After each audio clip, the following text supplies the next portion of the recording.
So I'm here with KTM's Rob Twyerould, and Rob, great to see you back in the pits. I mean, you've obviously been in the race scene in Australia for a long time. Took a year, I think 07, I think was your last year running the KTM team. But tell us, I guess, the impetus why you're back again.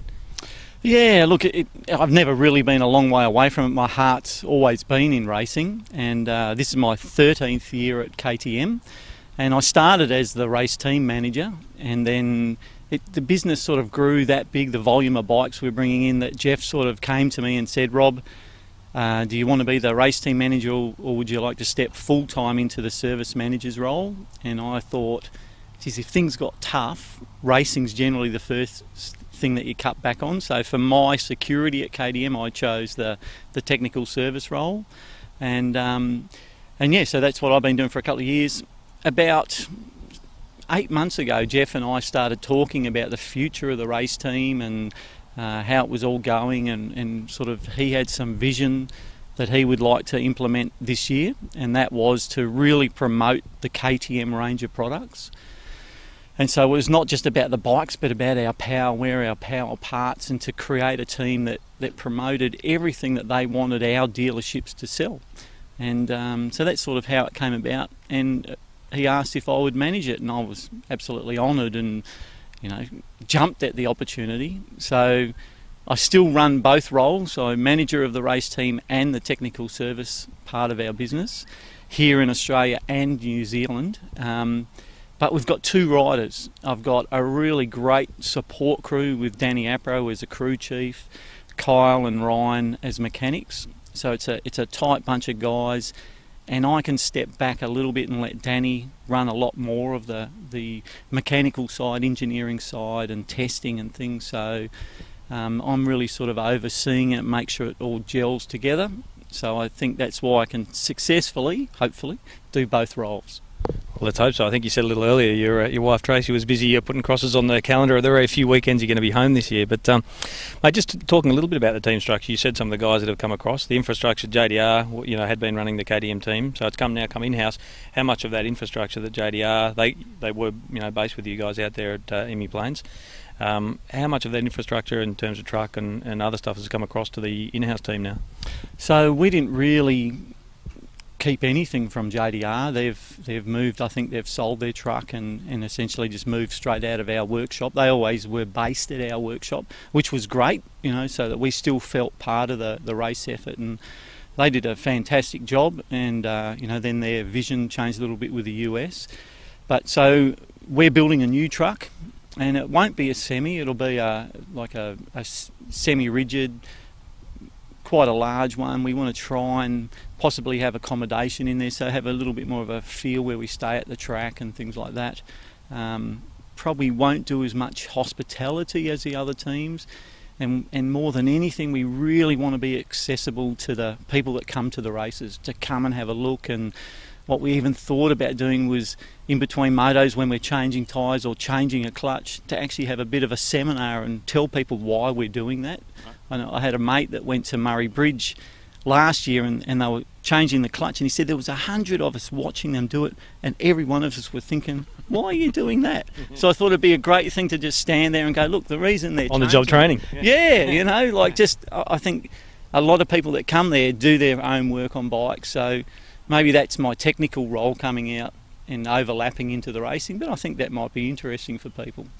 You're sort of saying, I get the feeling maybe you guys think it's been a little bit top heavy in terms of massive semis, huge catering efforts, and in terms of it's not America in terms of the sort of size of the crowds and the market. So is that fair to say that it was getting a bit top heavy, you guys thought? Well, it's funny because I think KTM were the first with a semi, and now we've gone away from the semi. Look, I don't think so. Who knows? We may even end up with a semi further down. But I think just with our team structure, two riders, a small group effort, and we probably want to spend the money in other areas rather than have a great big transporter. And we think that a semi-rigid would do the job very well. Jeff Lee's talked a lot about that, having the accessibility of riders, going to sort of, taking a van and going to sort of state and open rounds even, and letting kids interact with the guys that way rather than just at one national year that they go to. No, exactly right. And we're sort of targeting probably 30 events this year, and it won't necessarily be the whole team going to all those events, but we'll have a smaller truck, like a mini-me truck, that'll go with a mechanic and the rider to sunny states, state titles, and exactly that. We really feel that the people that compete at those events are your grassroots sort of rider and fan, and we want the guys, and they want to race. They want to race every weekend, and I think you just don't practice that hard. Just having that opportunity to start with 30 or 40 other guys and do those long motos. They want to. One of the really exciting things was both of them wanted a two-stroke, so they want to ride a 250 two-stroke in that lights class. They'd never had one before, so that's wonderful for us as well, for them to promote that product of ours. And they did pretty well. You won a couple of championships on those things last year as well. Yes, that's true. Here we are at Raymond Terrace, about 6 weeks away from the season opener, a little bit later, the revamped track here, but you guys have now taken the opportunity to go to New Zealand. You've already been over for a couple of rounds. Just tell us a little bit about the experience and how that sort of works, because obviously KTM distribute motorcycles, the Australian outfit distributes motorcycles to Australia and New Zealand, so it makes sense to take the race team to that market as well. Yeah, absolutely, and again, this was a plan of Jeff's. He's just a great visionary, and he saw an opportunity because KTM Australia, in conjunction with the factory, actually distribute bikes in New Zealand. And so rather than put a budget into supporting an MX1 rider in New Zealand, there's an opportunity to bring the two Aussie boys, do a nice effort in the MX2 and the 125 class over there through CMR racing over there. So, and it leads in perfectly to our championship here in Australia. There's some incredible competition and fantastic tracks, these amazing tracks on the sides of hills and different soil, and they're out of their comfort zone. So Todd and Kirk are away from home competing against the New Zealanders that normally are out of their comfort zone competing here. So I really think they'll come back from there ready, really firing on all cylinders for the Aussie Championship. And let's just talk a little bit about the rider lineup. Obviously, Todd Ward's been with you guys under 19 days, spent a lot of his sort of formative years on KTM back, and word on the street is that you guys paid, I was going to say through the nose, but top dollar. Suzuki couldn't match what KTM putting out there. So you guys really you really wanted Todd back. Look, I think we paid what he was worth. I don't think we paid any more or any less, and we made an offer to him that I think was very fair. I'm not sure what Suzuki came to, but I think really what it came down to is we've offered Todd the opportunity to go to Europe and ride some World Championships, and actually he should be there this weekend at the opening round. He had an invitation to go there this weekend. A rider on the UK KTM team got hurt, and they straight away wanted Todd to come, but we couldn't do the Malaysian round, and so they ended up getting a Pommy guy. So, but they're talking about him over there. They saw his efforts at the Des Nations, and so that's what I think it came down to. Was he feels that for his goal to end up in the World Championship, KTM possibly offered him a better stepping stone to do that. And look, he has ridden for KTM before.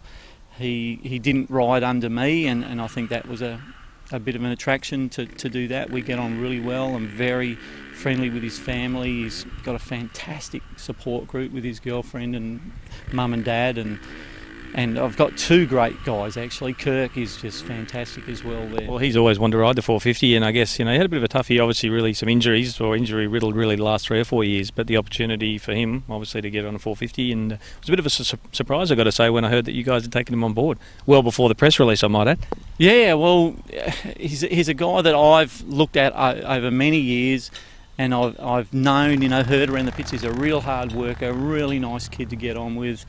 And he's quite big and solid, and and I thought he would work very well on a 450. And when I first spoke to him, he said, "Rob, that's my dream. That's what I've wanted to do for a couple of years." And he couldn't thank me enough. I kept going, "Don't thank me anymore. You deserve it, mate. You can do this." So, no, two great guys. They're the sort of guys that we go testing, and we've got to actually jump out on the track and stop them because they just won't get off. And so while we're doing something, they're out there on their two-strokes riding around, and just crazy. So, really great bunch of guys, and looking forward to the year. And it works all right. The guys are in Queensland. I think they both live pretty close to each other and do a lot of training in Queensland. You guys obviously based down here in Sydney. That sort of works out all right? Hey, they're nomads. Todd has not been home for, both of them haven't been home for 2 months. They've basically been living down here in Newcastle with friends and out of their van, riding tracks. We've been going to and from New Zealand. They're both heading back to New Zealand tomorrow for 2 weeks to just stay over there and ride and practice. We've set them up with Cannon, the guy that runs the New Zealand team. And they just don't have any issue with living out of the van, and wherever the riding is, they'll go. Well, great to see you back in the pits, mate, on a personal note, and really hope with the new look team and the focus on a couple of open riders this year that you guys can do the business. No, thank you very much. Really looking forward to it.